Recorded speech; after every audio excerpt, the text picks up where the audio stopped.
Good morning. I'm so glad to be here this morning because it's Ed. Ed and I met 10 years ago. We figured this morning on a blind date in 2005. And you have to remember the technology for that was pretty primitive. The pictures were really small at the time. So, Nice. But he picked me up at the train station. I think it was in Jamaica. Or, no. It must have been East Hampton it was. East Hampton. I'm sorry. I was promising you I Hampton left from tomatoes, Jamaica, remember? yes. And we went out and we did this whirlwind tour. I was actually scheduled to write a book about Ed's work, one of his books at the time. And we went out and I think we saw like 20 gardens in one day. It was incredible. Apparently I'm not the only person he's put through those paces, but by the end of the day I came away just so blown away that it was hard to figure out how I was going to write about that or how I was even going to approach framing what I would write about all that, because there was such variety, such beauty, such depth. But anyway, it didn't happen. I got a check for $3,000 and never heard from Ed again. And then I got this job years later, and we got back in touch. And I thought you boy, returned was that he check. sorry. No, he wound up doing two very wonderful books. Later, one with Philip Langdon, correct? I believe did the. Yep. And then Ann Raver just did the Ann Raver most just did the recent recent one. volume, and they are both beautiful books, along with his previous book, which I urge everyone to check out. Ed, of course, is the president of Hollander Design. He graduated from Vassar in 1976 with a Bachelor of Arts in History. He continued his education at the New York Botanical Garden, their School of Horticulture, and went on to do graduate work at the University of Pennsylvania with Ian McHarg.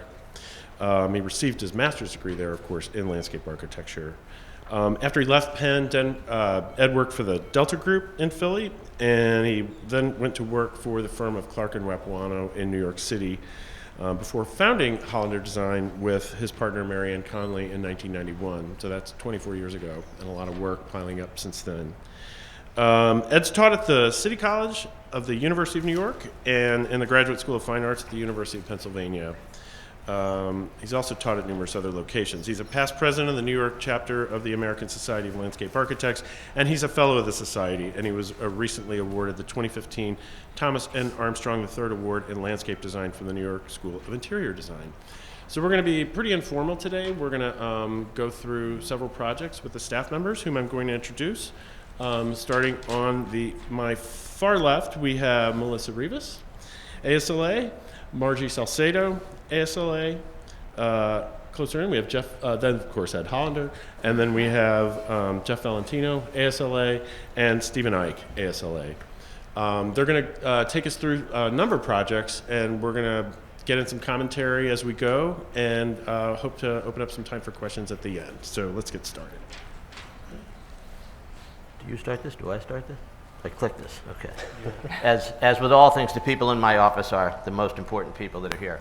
So this is kind of who we are today. With the group of five that are up here now are five of the senior folks in the office. There are about 20 of us in the office, and we are currently working on, I guess, somewhere between 70 or 80 projects at one time, most of which are in the Northeast, but then as far flung as Hong Kong and St. Bart's and wherever we're asked to go when we're asked to go there. Freddie and Ellie May are our office security and head of creative design in the office. They help to keep things kind of light.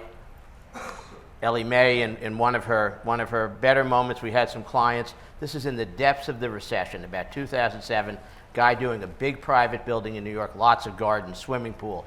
Project we really wanted to do. It was a great project. It was a good thing to do. They're all in the office. The wife comes in with her young child, and first Ellie Mae tries to attack them.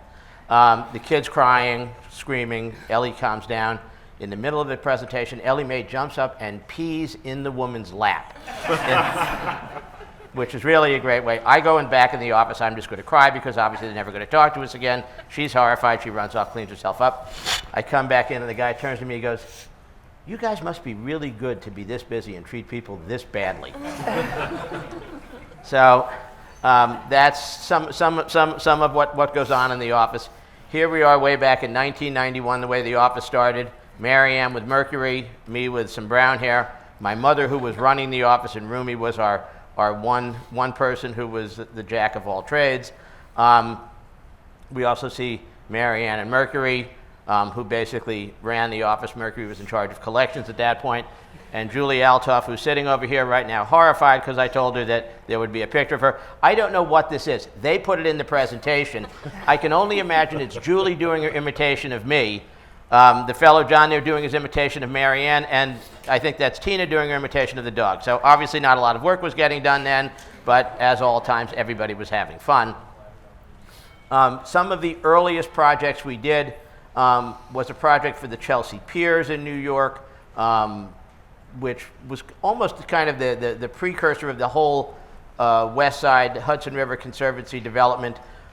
We had done what we thought were some great designs, some good projects. It ended up getting into the community, and it got kind of dumbed down and dumbed down and dumbed down to where the developer finally said, you know, I'm not going to do the park. I'm just going to do a couple of skating rinks out there and a little tiny park on the end. And it's kind of when I realized that maybe the public realm was not the best place for my particular personality. We did a very large corporate headquarters for Merck Pharmaceuticals, where we went to the CEO and proposed, rather than just clearing the site, I said, listen, we can actually dig and preserve most of the native trees that are out there. And went through the cost analysis. We ended up building an on-site 7 or 8 acre nursery. We saved 1,300 or 1,400 native trees. We replanted these native trees. And it was the beginning, I think, where the one thing I would say when we were doing this early on, Marianne and I would turn to each other and say, do you have any idea how to do this? And we'd say, no. But I don't think that ever stopped us from trying new things and making mistakes, but persevering and going on and trying to think things a little bit differently than the way they had done before. A lot of this came out of my time at Penn studying with Ian McHarg and Laurie Olin and some of the great people that were there. I actually worked for Ian when I got out of school. That's where I learned how not to run an office. We had done a headquarters for the Girl Scouts, and I remember Ian just excoriating Nancy Reagan at this grand opening because she hadn't done everything the way he wanted it to do. And I just thought, that's probably not the best idea. And one of our earliest residential projects that got published with Robert Stern and Albert Hadley, and it was our first introduction into the big time world of great design and architecture. At that point, Bob Stern, who still is a great, and Albert Hadley, I heard the two of them arguing back and forth with each other, and finally Stern turning derisively to Albert Hadley, who was making architectural suggestions, and saying, Albert, don't you have any pillows and ashtrays to rearrange? And I just thought, oh God, don't let that happen to me, please. And that kind of takes us to where we are today.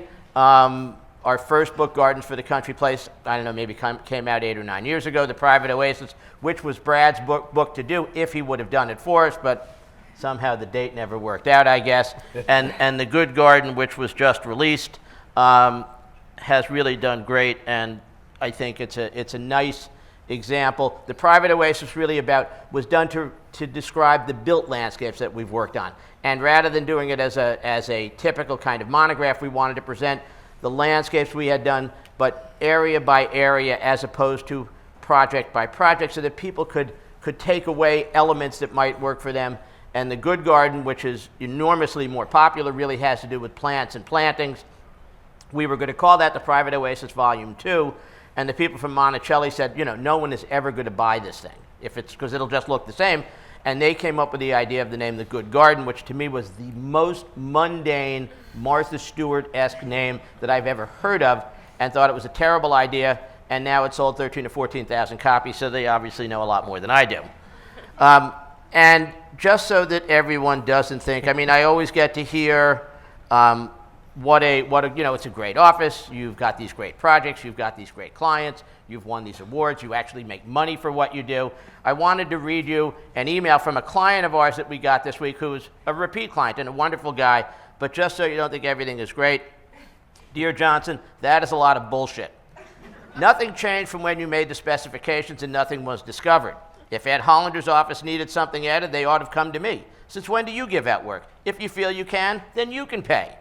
The incompetence displayed by someone, blah, blah, blah, this is incompetent, that's incompetent, this wasn't done right, that wasn't done right. And here's the best part. I hear someone at Ed Hollander's office should be shot. As to you personally, please do not ever involve yourself again in any matter on any of our projects. So that's just another happy, satisfied client. I can't make this shit up. It's so with that,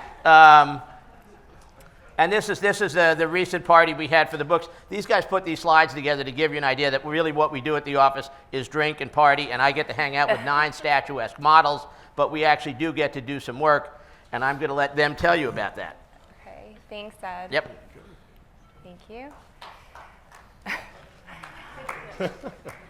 Our office is located on the northeast corner of Union Square.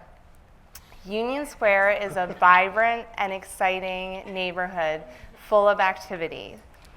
It's the place where New Yorkers come to visit the famous farmers market, protest passionately for their causes, and band together during times of crisis. Here is a sneak peek into our office space. You can see our conference room, materials closet, and even some drawing supplies. We make sure to spend time hand sketching and rendering between all of the CAD work to keep the designs rolling. Like Ed said, the staff at Hollander Design includes 20 landscape architects and horticulturalists. Notice how happy they all are also. They love coming to work, and they love working there. That's true, Ed. Everyone works very hard to make sure the projects are successful and the clients are happy, excluding the client we heard from earlier. Even with all of the deadlines, we make sure to attend happy hours, celebrate birthdays, baby showers, and attend events such as ASLA. After all of those events, we sometimes get together to burn some calories at gym classes and the occasional softball game. You can see Ed sliding into home in the center photo. Great. Before we Yes, talk, safe, absolutely. Safe. Before we talk about the case studies, we would like to mention a little bit about our pro bono work. Every year, we like to take on several pro bono projects. We really enjoy working with these clients as they are so enthusiastic, and it feels great to give back to our local communities. 2 examples are Sag Harbor Park and Queens College. At Sag Harbor Park, we are redeveloping an abandoned lot into a waterfront community park. Recycled materials will be used in the detailing.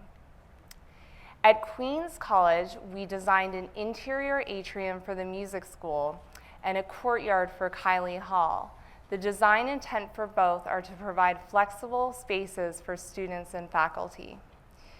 Moving on to the case studies, please note that we will reference the 4 learning objectives shown on the screen.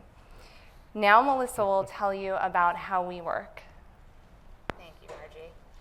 All right, so we wanted to show you how we approach design by just quickly going through a current project that we have on the books.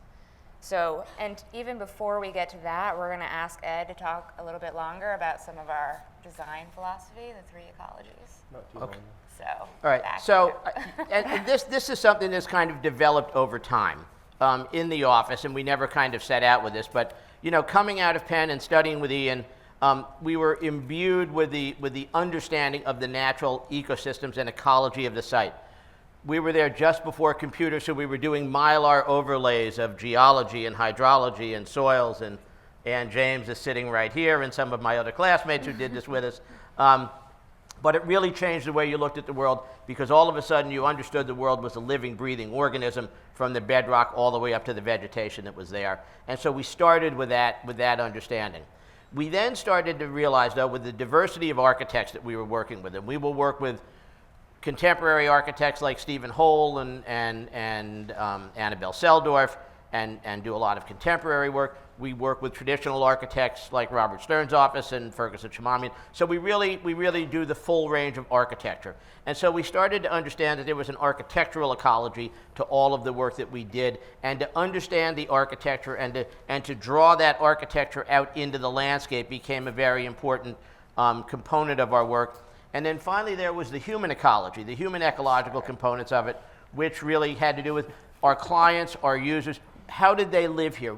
how were they going to use it, what were they going to need, and combining those three ecologies, the human ecology, the architectural ecology, and the natural ecology, became the driving force and started to become all those elements that came together in a unique combination on every project. And we didn't approach projects with a set idea and a set design and a set pattern.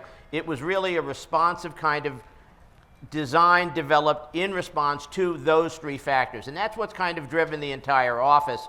And I think it's given us a flexibility in what we do that allows us to work with many different styles of architecture. It allows us to work doing formal landscapes, informal landscapes, natural landscapes, and has allowed us working with very talented collaborators in other parts of the world to kind of be able to work in these different areas of the world, but still in a very successful way.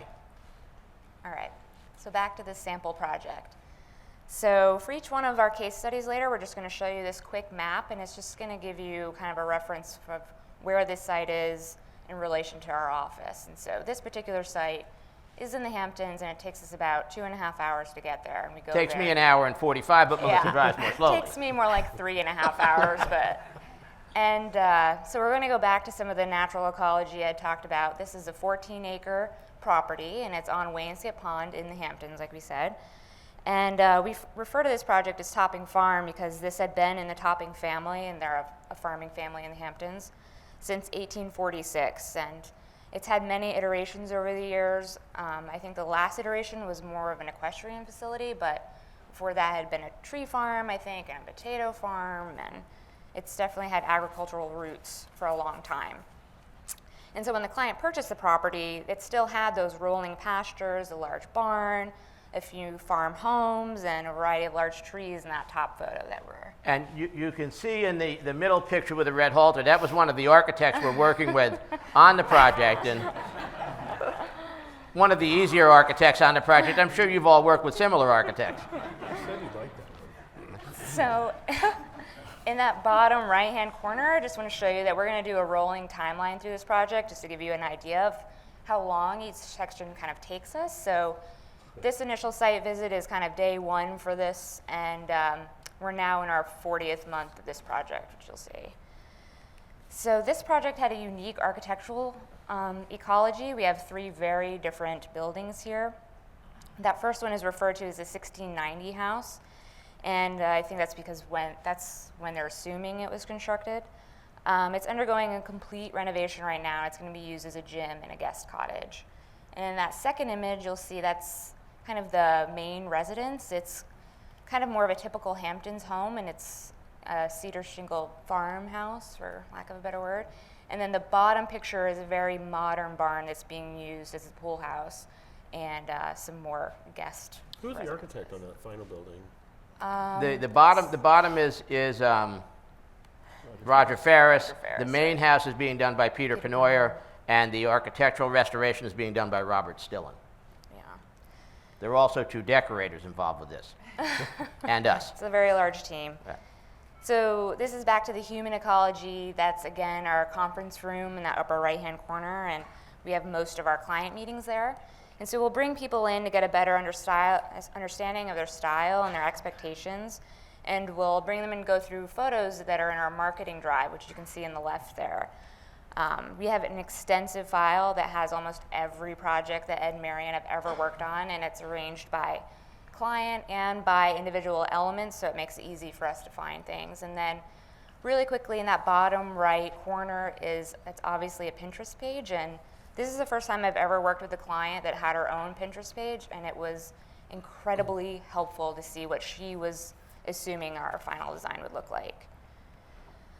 And this is our design process. So we began again by looking at the site, and the topography was clearly telling us where to locate the buildings. And since this is on the pond, we're kind of orienting all of the buildings to look at the water. And then as we're going through all of these sketches, we're starting to bring in some of those agricultural elements again. And for each one of these, we're kind of going back to the client to just make sure we're on the right path. And then it's really important for us to get our designs into 3D as early as possible. So this not only helps the client kind of understand our proposal, but it allows us to better analyze our design for each one of these individual areas and to see how it's starting to relate back to the architecture. So after this presentation, we take this feedback and then we kind of go back to the drawing board again. And we refer to this as our design development stage. And we're starting to refine some of those earlier ideas and bring back some of those agricultural elements. And then finally, we'll arrive at our master plan. So this is a very large site, as we said before. So for this presentation to the client, we'll break it down into the individual spaces so that it's not so overwhelming. And this is a typical presentation board that we might create for this part of the presentation. And it'll have an enlargement of whichever area we're referring to, and then some of those, again, helpful 3D images. And we'll add some images of what we want the individual elements, so the stone walls and some of the paving and plant materials. And this is, again, that 1690 house that I had mentioned earlier. And you can see here in the 3Ds that we're really trying to tuck this building back into the landscape by adding some of those larger trees and some of those traditional elements, because we're hoping that this building will feel like it's always been there, when in actuality we lifted it up off of its foundation, we trucked it over into a field, we rebuilt the foundation, but hopefully no one will ever realize that. So assuming that all of that goes well, we get to move into the construction documents phase. And so this is an example of a lighting plan that we put together for every project. And we do our complete construction sets in office. So this will give you an example of how many layout, grading, lighting, and planting plans we might do for this project. And then, of course, we move into the details. So even this is only a small sample of what we created for a project this size. And many of these details are created in collaboration with not only the architects, but with structural and civil engineers. And this just ensures that there's a seamless integration with the buildings. So with all of this in place, we can finally move into construction. And one of the first steps is kind of selecting a lot of our materials. So we're very involved in the material and plant selections, but in addition to going to just the nurseries to tack trees, we get to go to the quarries to kind of pick out the stone. In this case, having looked at, and the fellow we're doing this for is the CEO of Related, so he's building stuff all over the world, yet we couldn't get him to pick a stone. We had sample after sample after sample after sample brought to the site. I don't like this, I don't like this, I don't like that, I don't like that, very reasonably. And we finally settled on this reclaimed York stone as a possibility, and he liked it a lot. We had a sample out there. But I said, Jeff, I can't have you buy $1 million worth of stone without going to look at it. We got to go to England and go look at this stuff before we buy it. And he just pointed his finger at me. Said, you go. So got on, and this is not unusual. You get on a plane at night, you go over, drive to one stone yard, drive to a second stone yard, back to Heathrow on the 4 o'clock flight, home for dinner that night, and we now have $1 million worth of stone that was delivered to the site this week. Yeah, thank God Ed's willing to do that, because I am not. Well, it's only because I couldn't convince any of these guys to do it, because these guys have to go to Hong Kong a lot, and I don't have to do that. So. All right, so like Ed said, this was actually just delivered to the site a couple of weeks ago. The other thing I think that's important to mention is this, is that when we work on these sites, we work collaboratively with all of the contractors as well. This kind of work, you know, this isn't going to be low bid kind of work, and we really try to direct the client as to this is the pool contractor you should use, this is the mason you should use, these are the landscape guys that can do the planting, so that we don't end up in a situation where we've done this great set of drawings and then the people that do the work can't implement it. The reality is, as I have in the office trying to surround myself with people that are smarter than I am, and I've done that successfully, the contractors in the work, those are the people that are responsible for implementing all of our designs. And if you don't have really good people doing that, the best designs in the world aren't worth a thing. So we try to work with them, we set samples up, but we tend to listen to them. And you know, we don't always take their suggestions, but we like to make them feel that they are as important a part of the process as anybody else. And I think that helps us in the end results. So is it always directly with the client that you're dealing, or do you go through an owner's rep? No, listen, every project, there are owners rep, there are GCs. The guy on the left of the picture is in this case, is the site super for the general contractor. The guy in the blue sweatshirt, he's the mason. I'm the good-looking guy in the khaki pants there trying to explain what it is they're supposed to be doing. And they're saying to me, are you out of your mind? But they come through and they go ahead and do a pretty good job. But it's all of our processes we find to be better if we're collaborating with architects, we're collaborating with builders. If everybody feels like they're invested in the team and everybody's part of the end product, it's just who we are. I think that's, that's kind of an essential component of the way the entire office works. The other thing that's huge that you often talk to clients about in the team as well is just the idea of, let's get things moving as quickly as possible, like plantings, getting the screening planting in the grounds as quickly as possible, so that way clients start to see that progress on the site. Right, and at some point we're going to talk about tree protection because this site was all about the trees. What we have found is that architecture at this point is somewhat disposable, and if it's not disposable, it's transportable.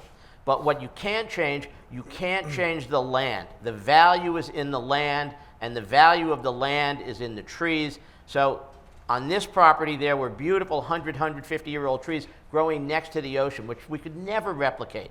And so we'll start before anyone shows up on the site with tree protection and fencing off areas and basically creating areas within which contractors can work. And we learned that the hard way. A project 10 or 15 years ago, and we've learned everything the hard way. The greatest, biggest oak tree in this village, protect the tree, tree protection fencing, drawings, yes, general contractor will protect the tree, the whole thing. I come out to the site, the tree protection fence is ready to go in, but first he's got his excavator stripping all the topsoil off the top of the root system of the oak tree. So 5 years later that died, of course, and so now, and with many things we've learned by making mistakes and learning from that, but now getting this tree protection fence up and being really, the contractors understand it, and every now and again you'll see some guys having lunch under there, and I will just go over in a very quiet, polite way and say, what the fuck is that guy doing sitting under my tree?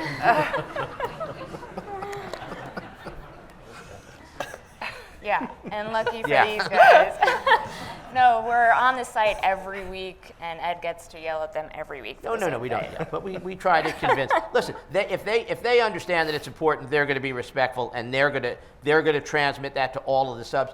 On a project of this scale, there may be 200 or 300 people working on the site at any one time. This is just our typical project team, but each one of these guys may have 8 or 10 guys in the subs out there, so getting them all part of the team is an important thing. Right. Okay, so through this presentation, we kind of quickly touched on some of those 3D images, and so now Jeff's going to talk about some of the evolution of our graphics in the office. So over the last 10 years or so of three-dimensional modeling and computer graphics, we've kind of found it challenging to convey the look and feel of our landscapes through these computer renderings. Let me just say one thing. You can see the image on the left. That's what a SketchUp model would do. And no client, it's so soulless that it really detracts from the design. But if you take the framework of that SketchUp model and you then do some hand drawing over it, all of a sudden it's got life, it's got passion, it's got emotion, it's got something that clients really want to have. The problem we have with these beautiful renderings is that I can't make it look as good in reality as it does in the drawing. But we learned early on. I know nothing about computers. If someone said to me, print out a CAD drawing, I'd say, wait, I have to pack a bag. For my daughter, I can't do that. But these guys are really good at it. And when they suggest that there is a computer technology that would be beneficial to the office, I think we've tried to incorporate that, and these guys have been able to use that computer technology to great advantage. Sorry, I won't interrupt again for at least 5 minutes. So we have a little video fly-through to show you guys. Maybe.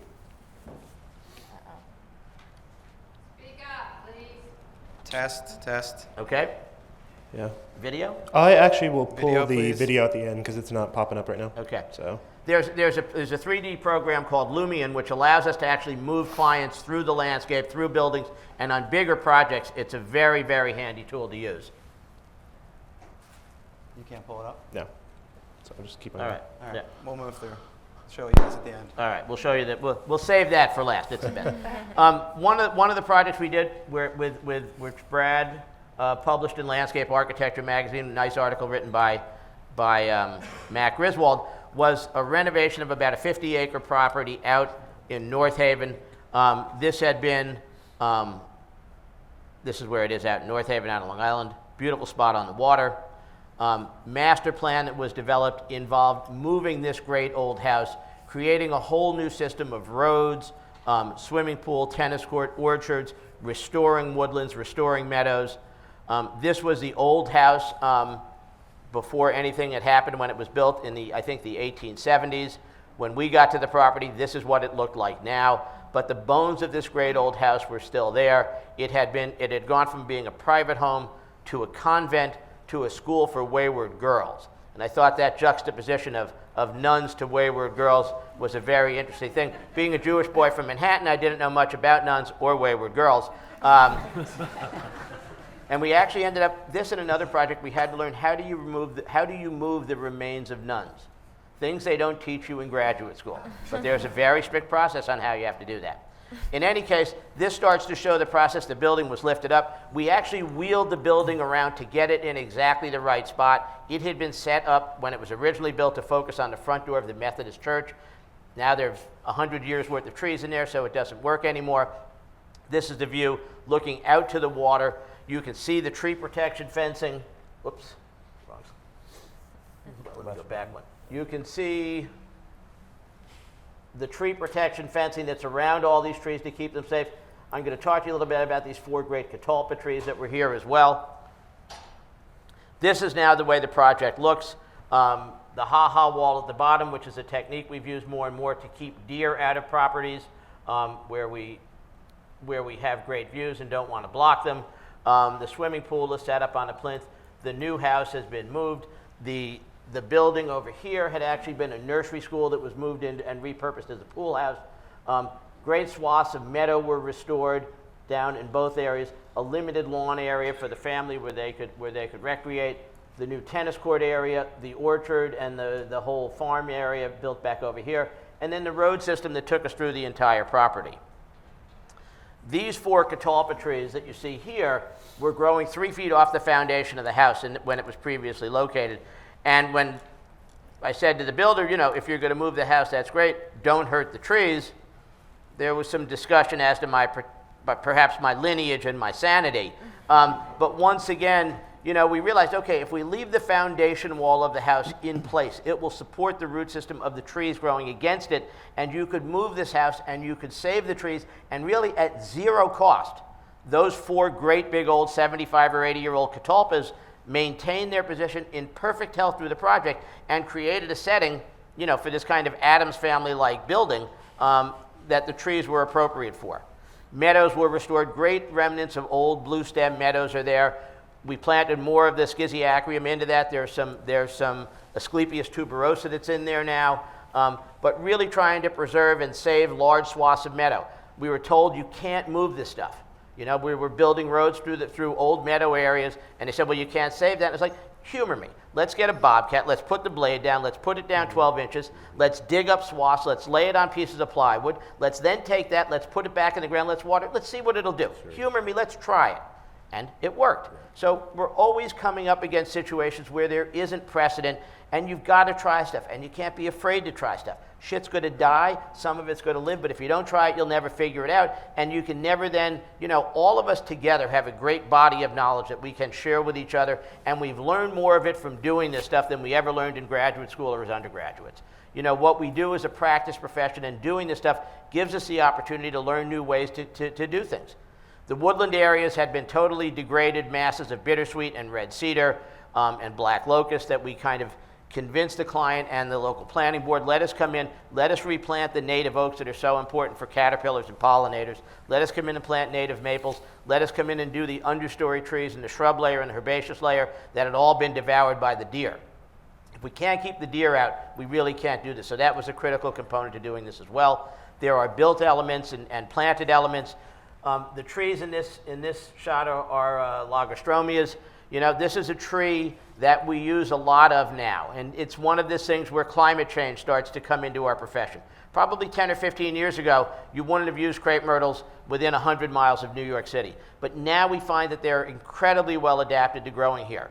We used to use 15 years ago a lot more amelanchier, but now amelanchiers are so, they defoliate, they've got so many fungal problems. We look at the human ecological processes in the Northeast. Fields have been abandoned. Red cedars have grown. Red cedars are alternate hosts for cedar shad rust. all of a sudden growing shads becomes a big problem and uses, even though it's a native, it requires a lot more chemical intervention than growing a crepe myrtle. So we've moved to crepe myrtles. And so climate change, learning about plants, understanding what's going to grow where, grow why, is a very important component to what we do as well. How did you figure that out? The crepe myrtle would work. You saw them planted. We planted some. That's it. You just said. I mean, we'll come up with ideas.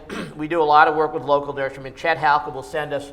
We'll come up with ideas, and Chet will either grow stuff for us. We do so much work in maritime habitats where black cherry, Prunus serotina, grows. Well, no nurseryman in his right mind will grow a Prunus serotina. So I said to Chet, can you grow this for me? Can you get me some clump Prunus serotina? And he went to his growers out in Oregon, and they told him he was out of his mind, that no one will ever buy this stuff. I think you wrote about it in the article, and Chet said, you know, if Ed, and he does a lot of this with Michael Van Valkenburg also, if either one of these guys wants me to grow a 2x4, I'm going to strap a bamboo pole to it, and I'm going to grow it.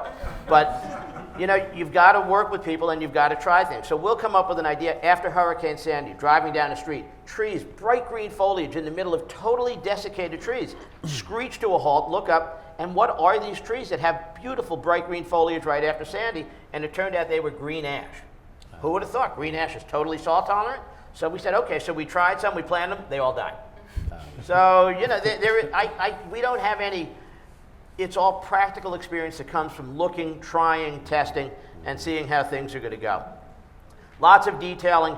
You know, it's a combination of elegant detailing and woodwork and stonework, as well as the planting, orchards, lavender panels, and then the view back, saving this great old maple that was out there that has a tree around it, the ha-ha wall, but I think it's the blending of the meadow, the stonework, the trees, the house, where it gives that kind of timeless sense to it that we were looking to achieve for that project. This is another project we're still involved with, and with a lot of our projects, we work on them, it seems like, in perpetuity. We started on this place in the south of England about 15 years ago. This was a little bit longer drive, but about every 3 weeks for 5 years, we were on a plane to London. It got to the point you'd land there, you'd go through immigration. Oh, Mr. Hollander, it's so good to see you again. Just here for the day, are we? When the people in immigration get to know who you are, it's a sign you're going too often. But we were there a lot, and it was a big project, a very complicated series of renovations and gardens, working with great artists. This was Richard Long, which we had to create. He came up with the idea for this piece of artwork. We came up with the idea of the sunken garden and the clipped taxus hedges that created the framework for this. Andy Goldsworthy wanted to do a serpentine wall going through a pond. The only issue was we had no pond. So we had to dig this thing out, work with him to do that. He built the most beautiful stone wall you've ever seen, and then wanted it all covered so that all that was visible was this little ribbon of stone kind of curving through the pond. So it was a great experience working with somebody like that and learning and sharing and coming up with new ideas, trying to create different types of gardens for different types of sculptures, sculpting the land, if you will, getting to use plant material from different places. This is our sheared Carpinus speculus vestigiata that we found in Belgium that were kind of sheared into these pyramidal forms. Recently, we've been working on some new guest house areas for the property as they continue to expand, and the kids are now getting their own homes there. You can see right to left here, the images on the left were when it was first planted, how it's now matured after 10 years on the right-hand side. These are kind of service roads with pears that are espaliered against brick walls that we built. The herb garden, kitchen garden, when it was first planted, how it's now matured after 10 years. This was an alley of silver lindens that leads us from the stepped orchard down to the tennis court area. The potager has changed over time from what was originally panels of lavender and rosemary to a much more mixed kind of planting. More hedges, more gates, a little bit more finely detailed. And finally, the oak alley, which we planted about 10 or 11 years ago. These went in as 3 to 4 inch Quercus robur, and it was really fun to go back and see what didn't look like much 10 years ago really start to achieve this. And it speaks a little bit to the difference of when you work in different parts of the world. When we work here, our clients are really concerned about what's it going to look like next week. Over in the UK, there's a little bit more sense of a generational landscape, and how is it going to feel going forward over time. So I think moving on from the English Country House, another historic property that we've worked on just outside of Boston is this house by Eric Keeban. He was the architect, official architect for the Department of Education in New York State. So he has schools all over the city. This is one of the houses that he did for a prominent family there. It was completed in 1929, so just right before the stock market collapse. So basically, the site conditions outside of the house were never completed. There was no landscape ever developed, and it was actually gifted to Brandeis University shortly after that, and it remained as part of the university program, so they never put any additional work into it. So basically, we were left with Right, a people kind had of been barren living in this landscape. house, but this was the landscape that was around the house since 1929. Yeah. So just looking through, we developed several different site options. One of the big moves that we did was to pull the driveway out. It originally hugged the bedrock there, just to the bottom left of the house. The driveway came right in and basically dumped you at the front door. So we wanted to pull visitors out onto the site and pull them around so that they could really survey the entire house, get acquainted with the building, kind of get a feeling for where they're going to be going once they got to the house. There's several options to the left-hand side. The client likes green and white, and that's about it. But different levels of formality for each of the spaces, all the terraces off the house. Finally moving into a master plan, which was great for us. One of the big moves to the right side of the house, the clients have 2 young kids, so they wanted a huge play lawn for the kids. The only problem is it was all hill, it was all cliff. It was basically a It was a rock outcrop. 3-to-1 drop, straight drop. So we took a look at several different options on that, and landed on sinking down, cutting off the top of the hillside in order to create a flat lawn. One of the first thoughts when we arrived there, there had been some people working there previously, and they were going to build 25-foot high site walls and fill this area over this rock ledge. And we said, you know, if instead of taking that approach, if we remove the top and then recycle and reuse all that rock, we can create the flat lawn area in a much more in quotes, reasonable way. So the other big thing is the client really, the first phase of this project, we were doing schematic design. They were all plans and images, and the client had no idea what anything was going to look like, including the house. And she lived in the house. But the sketches here were hugely beneficial to this client, like to actually understand. The previous slide is actually the sequence leading up the driveway, so that way she got an idea of what the views are going to be. Keep in mind, this is that completely denuded hillside on the front side. So just going through the construction, this is the existing conditions here where we're going to have a flat lawn. You can see initial excavations for a garage that's being added there. That's under the upper level. And then after the blasting away from the house, we start to sort the material on site to various sizes. And then in the foreground there's actually one of the site walls that we built on the side out of all of this blast ledge. So the walls vary in height from, I think, as high as 16 feet in height, but the original plan was looking at walls up to 30 feet in height. So we, balanced between blasting and cutting off this slope with building up, and creating these large items that are visible. And it allowed us to use all the rock from the site. We basically used the blast rock, broke it down, and used that to build all of our site walls. Did you know that was going to be there? The rock? Yeah. Well, I mean, when you walked around, you could see where ledge was coming right through to the surface. So you had a feeling that when you walked up there was enough ledge there. It was it was a little bit radical of a concept to say to someone, let's just, in effect, cut this off. We can blast this off, and we can then use the rock to create the walls. But it was the more reasonable. Was this the perfect piece of property for these people to buy? Probably not. But once they had spent the money on it and they were going through this, how were we going to create the landscape? How was the human ecology going to impact the physical ecology to create the landscape that these people wanted for their home? So just going through construction here, geothermal wells were installed in the flat lawn. Large linden trees were installed to elongate that view out from the main wing of the house. And then the underplantings, again, green and white, and that's about it. And then just taking a look at a few of the other finished shots from other parts on the property. The entire front entry was rebuilt and redesigned by the architects. So it's a series of steps that actually get you up onto the main floor of the house. Before, it was basically this big grand house that was a split level house. So you walked in mid-level and had to either go up or down a series of steps. So, and then just taking a look at the living spaces off the back of the house. This is at the upper lawn, overlooking that new play lawn. And then the south terrace, this is looking over the large hillside and then the pond below, kind of looking back at that same direction. And then this is the soccer lawn.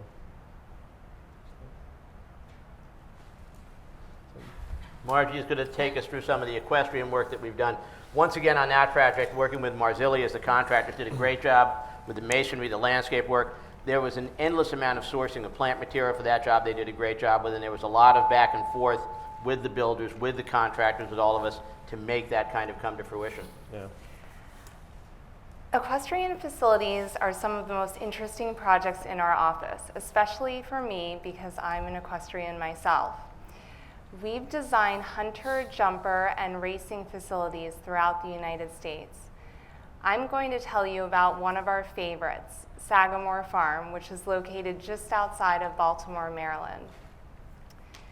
Sagamore Farm is an American thoroughbred horse racing farm founded in 1925 by the Vanderbilts.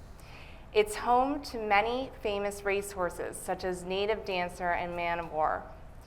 Our client purchased Sagamore in 2007 with a long-term plan for restoration and expansion.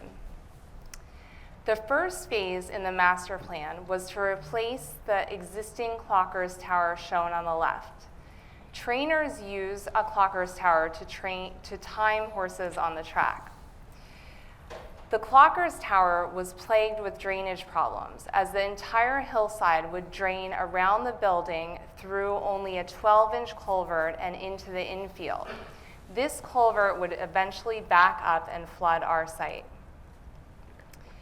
In addition to solving the drainage problems, we were tasked with making a connection between the main house shown at the top of the screen and the indoor training track.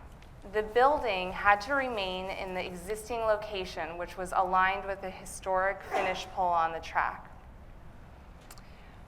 As part of the site plan, we developed the ideas you see here, including the connecting farm road, LA, walking ring, courtyard, and Clockers Tower site. We solved the drainage problem by introducing culverts to the east of our site. The culverts successfully diverted the water into the infield before it reached our building. In phase 2, we will develop a feature pond in the infield, which will take advantage of this runoff. Here you can see the culverts being installed under the track, which was a delicate procedure. Right, because we couldn't disturb the track. These horses are worth millions of dollars that practice here every day, so we had to do all this. We had to do it so we didn't disturb the track, and it all had to get done in time for the Preakness. Right. We were on a very tight timeline. Last winter when the weather was fabulous. Zooming in at the Clockers Tower site, gardens and walls frame the building and integrate it into the hillside. A grandstand to the south of the building gives users a close-up view of the horses on the track. We carefully detailed the grandstand, walls, and paving in our CD set using local materials such as Maryland fieldstone for the walls and bluestone for the paving. We also visited the site quite a bit to observe the construction and work with the contractors. Finally, the Clockers Tower was complete in the spring of this year and ready for our client's Preakness party. I think we were just under the wire with this one. They have like 1,000 people there for the Preakness. Yeah. The Preakness is run outside in Pimlico, and this fellow who's the CEO of Under Armour has this as both a horse farm and a place where they do a lot of entertaining. And there was no pressure because 1,000 people were going to show up whether it was done or not. Great. What I didn't want to get was another one of those emails saying, you know. We didn't get one of those. No. I think at the end of the day, our client... Look how happy that horse is. That's a happy Yeah. horse, isn't it? Well, thank you. Everyone was happy on this project. So now Jeff is going to tell you about one of our Dune restorations. Did you get any foundation garments out of the deal? No, but Stephen, on the other hand, Stephen was making a presentation last week, and as he got out of the car, he basically ripped the bottom out of his pants. Fortunately, we were at the Under Armour headquarters, so Stephen spent some time going through the closets and picked out this nifty pair of $145 golf pants. One of the perks of the job. Yeah. Helps to know people. So one of our larger markets is Hamptons out on eastern Long Island. The properties we work on out there range from expansive traditional estates to modern beachfront homes, like you see here. This house is in Southampton, 2.5 hours from our office. This particular site is located between Jewel Pond, which is generally a freshwater body, and the Atlantic Ocean. Interesting thing about this aerial and this region is that this aerial shows about 1 square mile, and in this zone we've either worked on or completed about 12 different properties. So during the construction and design process, it makes things very easy to go from site to site. Because this property is situated between the dunes and the wetlands, we have the responsibility to restore and protect the native landscape, as well as trying to provide our clients with the program that they want and the views that they're desiring. As you can imagine, being sandwiched between the wetlands and the dune, the setbacks were pretty limiting in terms of what we could build on the area. We had to collaborate with the architects to try to sandwich as much as the program in that building envelope. And prior to the client actually purchasing the property and going through his due diligence period, we did a lot of conceptual drawings to make sure that he would be able to get everything in that small site. Actually, also before purchasing the property, we submitted permit plans to make sure that we would actually be able to build this. This just shows a graphic overlay of the prior development to show that we were reducing the levels of nonconformity. Here's an aerial of the approved plan. You can see that there's almost no usable landscape space around the building. All of it had to be restored to native vegetation. So all of the traditional elements that we usually put in a site, pools, terraces, pergolas, outdoor dining areas, all had to be incorporated into and on top of the building mass. So there was a lot of collaboration back and forth with the architects. Who's the regulatory authority that requires that? You've got New York State DEC. In this case, you've got Town of Southampton. So you've got a lot of overlapping things. We also have endangered species piping plover habitat here, which constricts our building time we can basically build from September to April, which is a little antithetical to when you normally want to be building. But whenever plovers are nesting on the beach, we can't do any work here that might disturb their nesting. So we had federal EPA, New York State DEC, and Town of Southampton Department of Conservation. Aside from that, we were free to do whatever we thought was best. Sure, have at it. So this is a view looking southeast. It's actually an upside-down house, so all the living space is on the second level to maximize the 270-degree views. This is the entrance going into the front door. On a lot of our beach properties, the front door is raised. This is due to FEMA building requirements, having the finished floor to be certain level above base flood elevation. In this particular low-lying site, we had an 8-foot difference between the finished floor and the driveway. So it's important to create a type of experience as you walk up to the front door. The water feature on the right is non-chlorinated, and there's a UV filter due to proximity to the wetland.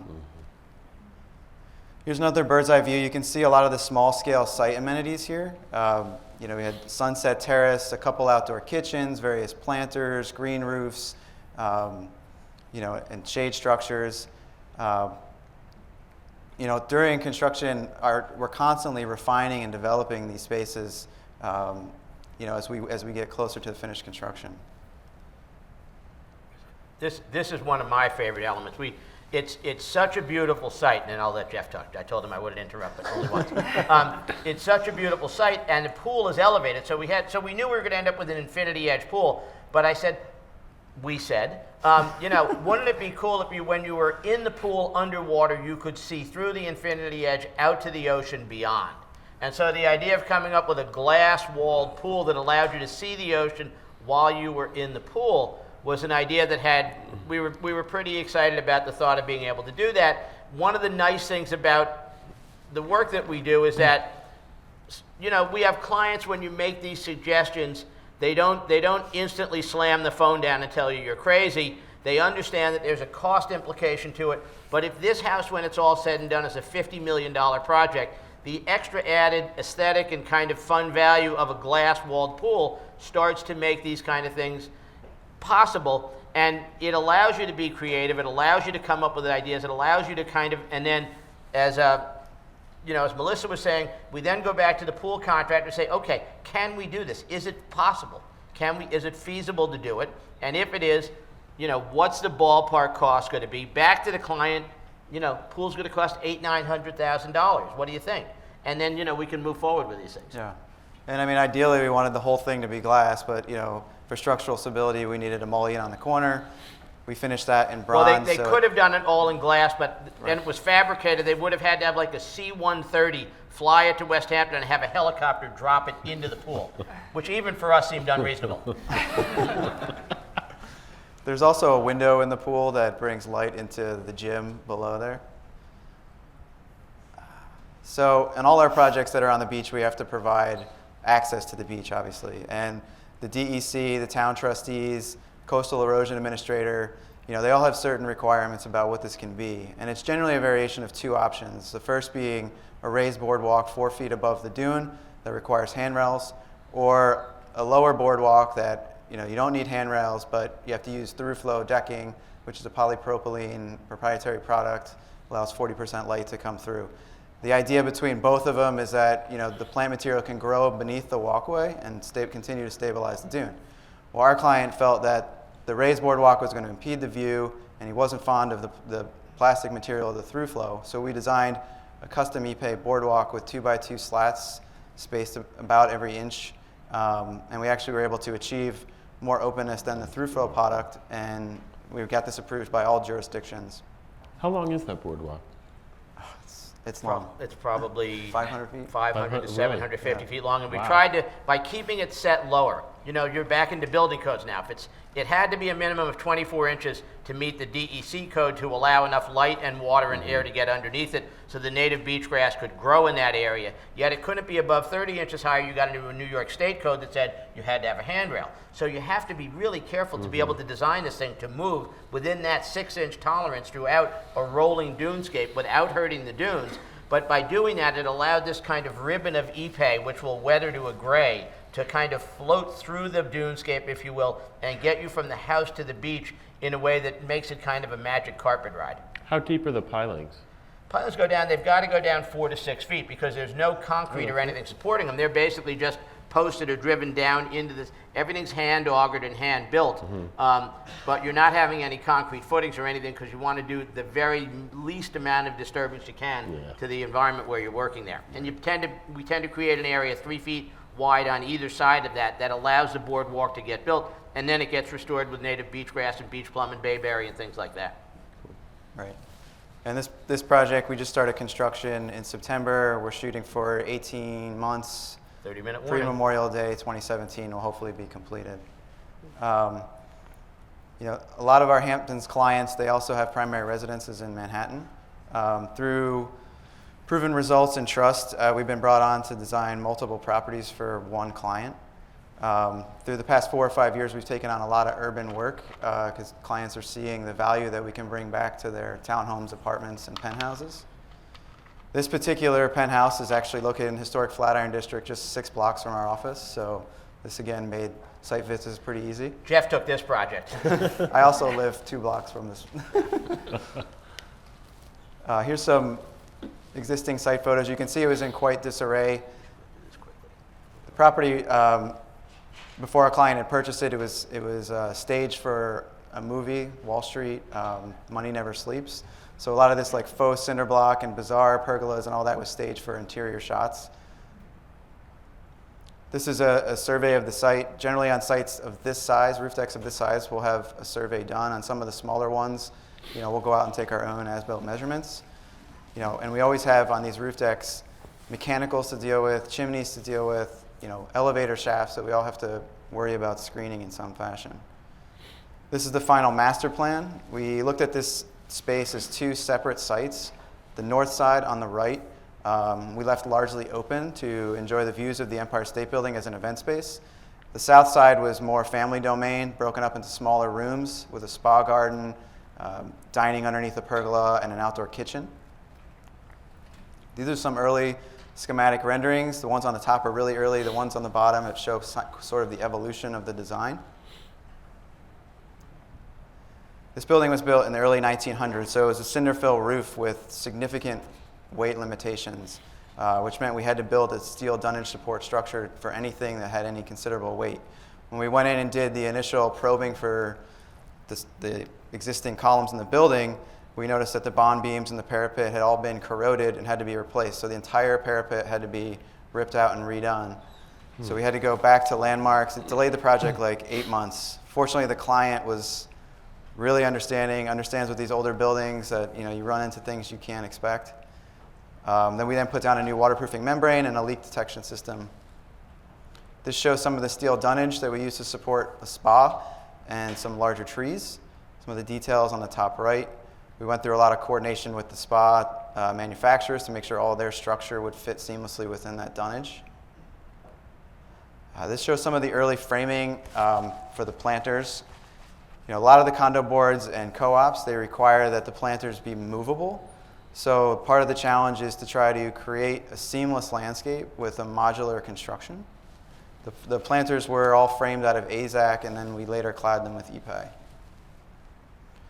This shows some of the finished detailing. Because there was such a large amount of EPay, the finishing and fastening became very important. On all the corners, we used 4x4 posts, and we notched it on each side to accept the cladding, and then they were then blind fastened from behind. And we then carefully scored the corners of the posts so that it gave a seamless blend and looked like the EPay cladding extended to the corner. We did some custom cap detail on all the planters and benches. There was no finished hardware on this project. We did, hand pulls within the cladding. You can see some of the cladding around some of the mechanicals. The pergola construction was all done with I-beams that were painted with bronze dynamic paint and then clad with EPay with stainless steel through-bolt connections. This shows some of the hoisting. It's very important to plan all this stuff out. It's very expensive, obviously, and time-consuming to do this stuff. This shows some of the completed images of the spa garden. This was just completed, so we don't have any furniture in there yet, or any professional photos for that matter. Looking a little sparse. It's a combination of a little different something size river birch. There's Annabelle hydrangeas, a stilby, Hecnacloa, ivy, boxwood. Here you can see how the Hecnacloa really moves your eye through the site. The texture of this plant material we felt gave a sense of depth in really narrow planters. This shows some of additional shots of the South Terrace. The whole thing was actually lined with a 5-foot Ilex crenata hedge to try to give some privacy from the adjacent buildings. This is the North Terrace left open with the expansive views, obviously pre-furniture. You can see the notch in the back underneath the crepe myrtles is intended for a custom sofa. These are just some quick before and afters of the North Terrace and then of the South. So we're going to quickly touch base. I think we'll go through these really quickly. Yep. Just a little bit of stuff outside of the residential realm in our office. I think we're primarily known for our residential work. We have slowly moved into other sectors. What we found is happening is we've done so much work for the CEOs of so many different, developers and building corporations. They've now asked us to start working on some of their commercial projects because I think they realize the value of good landscape design will make them make money. If this sooner or later comes down to that, they're understanding that the value that landscape architecture brings to their projects. This is a project we did down on Sullivan Street where I think the main advertising was the idea that every apartment got this great garden along with it. Terrace for sale includes condo. And they had huge financial successes from this, and so we've been approached by different builders and developers to do more and more of this work in the city. Yeah, this one was basically sold out before they opened up the model unit. So It helps when it's in the inside fold of the New York Times Magazine, the ad. that helps spur things, doesn't it? Well, but I think that the realization that landscape has such great value. This is a project we're working on in Hong Kong right now that Stephen's been working on for some time. Yes, so I'm visiting here every 5 months, but essentially it's 3 houses that are built on Victoria Peak. The entire thing's built up on an entire superstructure. So the projected budget is like $450 million for these 3 houses. Right. It's really unreal. So this is proposed what we anticipated looking like, and then this next shot is showing kind of a bird's eye view. Right. This is the current construction of this to build these 3 houses. So they're going up about 55 feet to get to the podium level where the garden and the houses are going to begin, and then there's 3-story houses with rooftop gardens above that. Cool. A little different, but Yep. So an exciting institutional project that we're working on is the expansion of the Kennedy Center for the Performing Arts in DC with Edmund Hollander Architects. As a global leader in the arts, the Kennedy Center greatly needs to expand their performing space, classrooms, dining areas, which led to the expansion to the south of the Edward Doylestown building. In addition to the needed space on the interior, the landscape was to become a memorial for JFK. The center is used year-round, so it became critical to illustrate a seasonal planting in all 4 seasons. Right. What we've really proposed here was something that was going to change in each season of the year, so that basically they were getting 4 distinct landscapes that would create the setting for both the buildings and the outdoor activities that was going to go on there. The expansion was to include a new Riverwalk connection with a bridge over Rock Creek Park to link the Kennedy Center with the other presidential memorials, to sort of honor JFK, for all of his contributions to the arts and American culture. Another interesting project we're working on a little closer to home is 111 Murray Street in New York City. It's an ultra-luxury condo building designed by Cohn Peterson Fox, David Mann, and the Rockwell Group. This site is located in the 100-year floodplain, so the lobby is 3 to 4 feet above the sidewalk grade, which meant that ADA accessibility and circulation became large drivers in this design. The total site's about 30,000 square feet, and it's all on structural slabs above amenity space below. And in order to obtain bonusable space, the developers leased back a third of the lot in order to be maintained as privately operated public space. Then the rest of the exterior space then became private amenity space to be used by the residents of the building. So it was important to use similar design language and materials between both the private and the public space. And one of the reasons we're here today, or here tomorrow, I guess, or Monday, when they give, we're honored to have gotten an ASLA Honor Award for a project we did out on the ocean, this flying point house that we did with Stephen Harris Architects. And so it's really the good work of all the people in the office that produce these great projects, but we're very honored to have the ASLA recognize that. And these guys have a concept of opening an office in Chicago at this point. So they're actively going down to JobLink, I think, to try and find some very talented landscape architects to open an office in Chicago. Both Jeff and Steven spent many years working here, and they're excited about opening an office here. Are you going to be able to get that 3D stuff to show, or no? I can try. So if I apply for one of these jobs, what would I start doing? I mean, if I'm a young person out of school, where does that person fit in, or when do you start hiring people? When we bring someone into the office, we it's always a testing process, and so we have them do all sorts of different things. They're doing construction drawings. They're working on this. They're generally going to work with one of the senior people in the office, but we're going to try and have them do every different thing we do in the office to see where's their skill set. Nobody does everything good in landscape architecture. I mean, when we started our firm, I knew trees, Mary Ann knew how to draw. Mm-hmm. But everybody has their own level of skills, and we try to find out what people do best. And then that's kind of what we try to have them do, is to see how they fit in and work best at it. Mm-hmm. So Stephen, this is this 3D Lumion that I know nothing about, except that we show it to clients and they like it a lot. So, go ahead. so I'm going to be quiet. Jeff's going to talk. I'm sure a lot of you are familiar with the program. It's used to basically add materials, textures, and components to an already created model in SketchUp, CAD, or Revit. We're able to import large libraries of plant material, landscape forms, and environmental features. But it allows us to see what works and what doesn't work. I mean, this building and this thing here probably doesn't work that well, so we had to go back with the architect and the client and say, okay, let's find a better solution for this. Sorry. It's true. It's proven to be an extremely useful tool for studying views, as Ed's talking about. We can immerse ourselves and the clients into the landscape, and we can study almost any different angle. It helps us study complex grading situations, elevation changes, and by being able to model the entire surrounding landscape, we're able to see where we need to screen, where do we want to maximize views, like at what time of day do we want to maximize these views. And we've gotten tremendously positive feedback from our clients on this program. It's oftentimes the first time they're seeing the architecture, they're seeing it in context. So how did you settle on Lumion? Or who settled on Lumion? Did you go through others? Did you have other we actually had one suites that you were trying? Architect that showed it in a client meeting, and we were really interested in it, and the fact that the plant material looked so good. It's starting to give you, so much other computer-generated stuff looks so cartoonish. Right. This was the first time when it actually started to make the landscapes look somewhat realistic and started to be, I think, actually made it look was a positive addition as opposed to a cartoonish imitation. But on some of these bigger properties, to be able to move clients through the landscape and to see what the views are going to be like from different areas, it's a valuable tool for us. We use a lot in the DD phase, so we can really see the way components come together. But for clients to be able to see what it is they're going to have when it's all done has been a very valuable tool for them as well, and it allows them to give us design feedback. And the water is real watery. It looks great. It's, and I'm sure technology will continue to improve, but this is something that we've used more.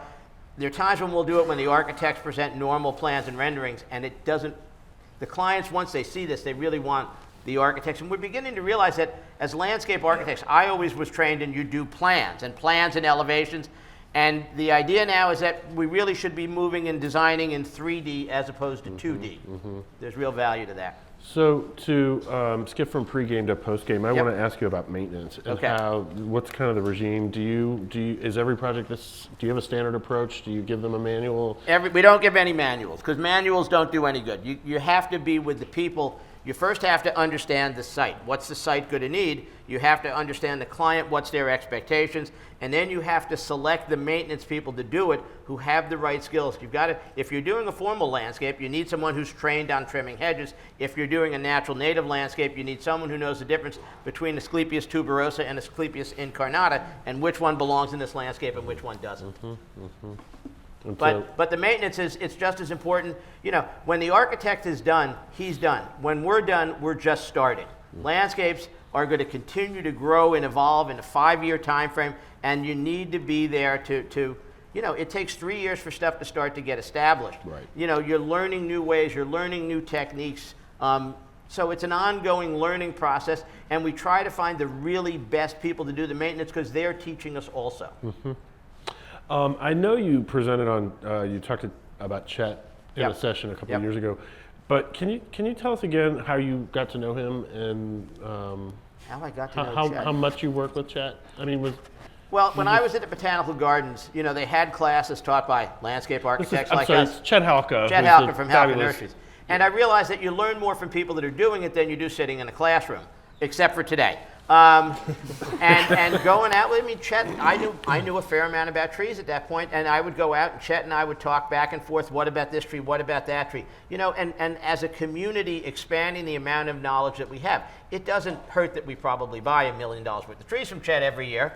It's not just my sparkling personality. But I think he really, the idea in the exchange, and Michael Van Valkenburg and Chet and myself and other landscape people will talk back and forth to exchange information and exchange knowledge that we have gained. What does grow, what doesn't grow. We're trying Cyananthus retusus down here in maritime environments. And if it works for me, then maybe it works for Michael and other landscape architects in New York and their, you know, Governor's Island, Hudson River parks, things like that.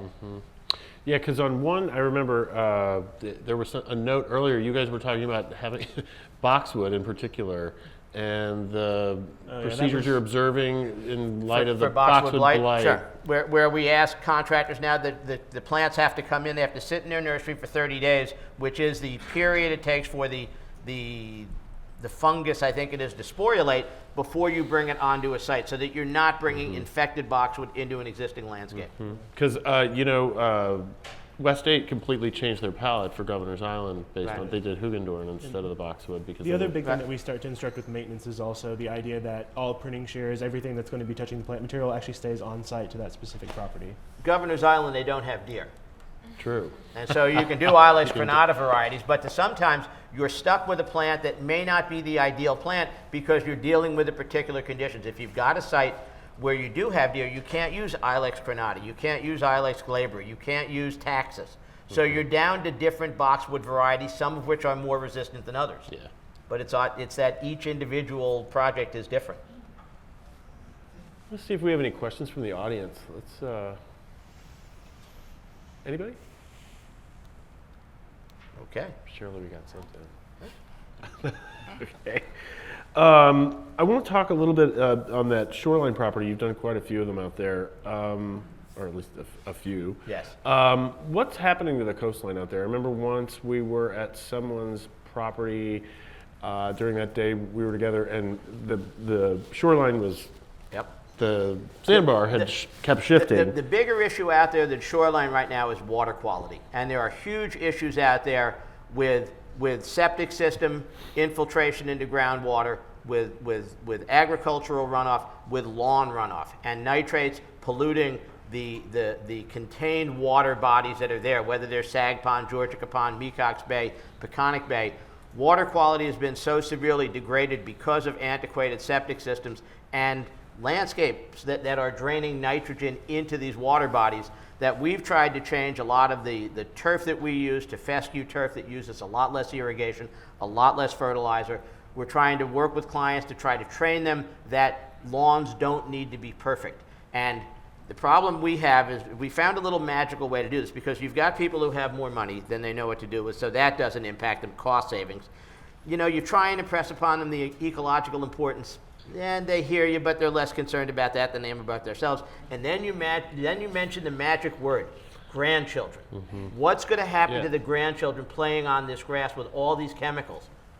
Oh, and that's how you have to deal with. Everybody has different clients with different things. But if you mention the grandchildren, then you can say, okay, lawns don't have to be perfect. We can go to fescue grass. We can allow it to turn brown and go dormant. We can allow it to get green. We can develop landscapes that are ecologically appropriate while still trying to give you the right view and the right space and the right things that they want to live in. But that's a bigger issue, I think, from our standpoint, is preserving and improving groundwater and surface water quality in these fragile coastal environments. Tell us a little about when you go to work in, say, the UK or St. Bart's with the plant palette. Could you know your way around those plant palettes as well as you do? You know, everybody in the office has different skills, and all of us know something. But the reality is, when we go somewhere where we're not as intimate with the knowledge as we are here, we look for someone there who does have that knowledge. And we'll collaborate with them, whether it's in Hong Kong, going down to St. Bart's, in other places of the world. We'll try and find someone who can fill in, who knows, you know, in this particular microclimate, in this particular niche, this variety is going to do better than that variety, because there's no way we can know that. Right. But it goes back to the same concept of find really good, smart people that you trust and invest them in the project and have them become part of the whole team. And also, I'm very curious about your clients. When you So are we. When you meet the clients, Yes. when you meet the client, obviously you're probably able to kind of feel them out and see whether you really want this person to be your client. Can you talk a little bit about that? Like, have you ever left one behind? Well, Ever? Yes, frequently. You have to. It's a very personal process, and we work for some of the most successful people in the world. Many of whom haven't heard words like no, wait, Right. patience, and so not every job is right for us. And you know, there are people who have unreasonable expectations. You know, in 2007, the phone rang and you worked for them and you figured out how to do it. In 2015, when there's an awful lot of work out there and there's good architecture and there are good clients, you really try and, one of my jobs is to make sure that we have the right work for the people in my office. One of my jobs is to protect the staff of my office. One of my jobs is to make sure that the timing of these projects is such where we're working reasonable hours. We're not working 70 or 80 hours a week. We're working 40 hours, maybe 50 hours. But that's my job and my responsibility to the people that work for me, to make sure that the projects that we do are good projects, they're fun projects, they're interesting projects, and that they're not getting tortured by the clients. Sure, good. That's my job. Good.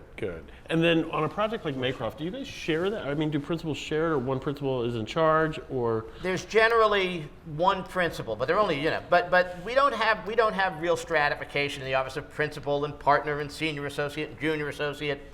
It's like a family at Thanksgiving where the mashed potatoes gets thrown around sometimes. There are senior people that are very good and very responsible, and they will have junior people that will then work with them. And then they'll bounce stuff back and forth. But we try to put together a team for each project, because people are going to have to help each other. If somebody gets overwhelmed with work, somebody else is available. So that there is, you know, not any one person gets overwhelmed with the amount of work that they have to do. Okay. Excellent. Can I do your next book? I'd love you to do my next Okay. book. Just no time soon. Do we have it? I don't have time. I don't. I'm sorry. Just I'm go. sorry. All right. I got a magazine to run. Any questions before we? Yes, back in the middle. Ed Siscon. First project you were showing,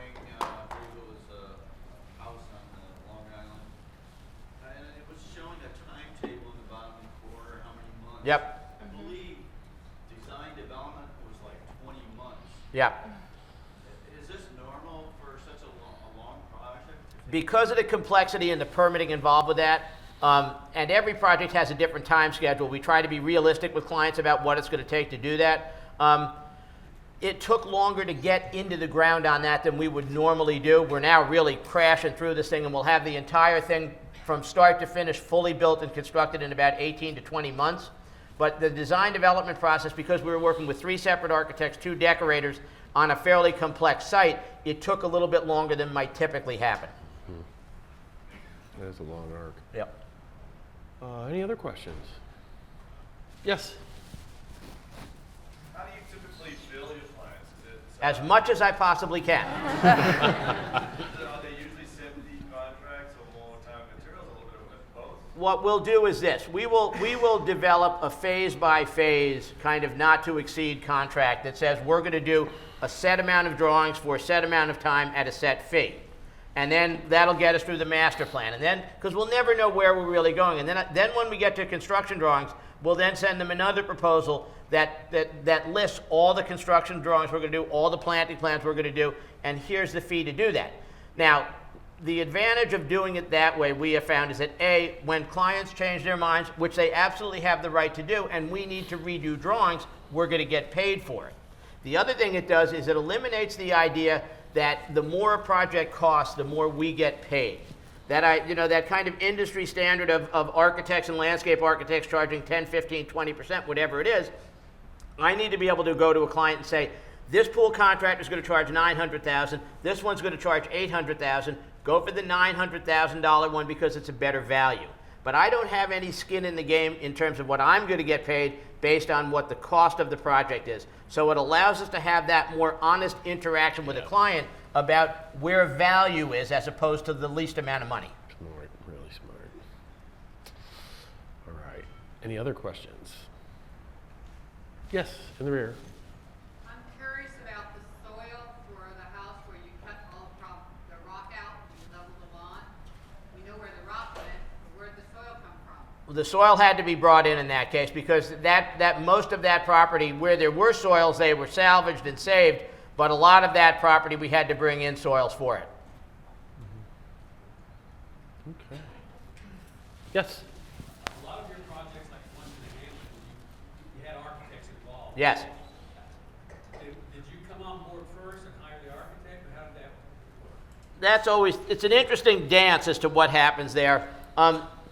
75% of the time, I think the architects get hired, and then they will ask us to come in, particularly where it's a big enough site where we're trying to figure out where does the house go. Where it's a big enough site where you're trying to take and create a composition of house and landscape and pool and other elements. There are times when clients will approach us and ask us to look at a property before they buy it. Tell us what the real estate broker hasn't told us. Is it a good property? Can we do what we want on it? Who would you recommend as a team? The more we've done this and the more experienced and the more we're out there, but generally architects tend to get hired before landscape architects. Let me bring one. Okay. I think we're reaching closing time. I'm going to thank everybody. I want to thank all of you guys. Thank you. Jeff. And thank all of you. Thank you. Thanks, Ed.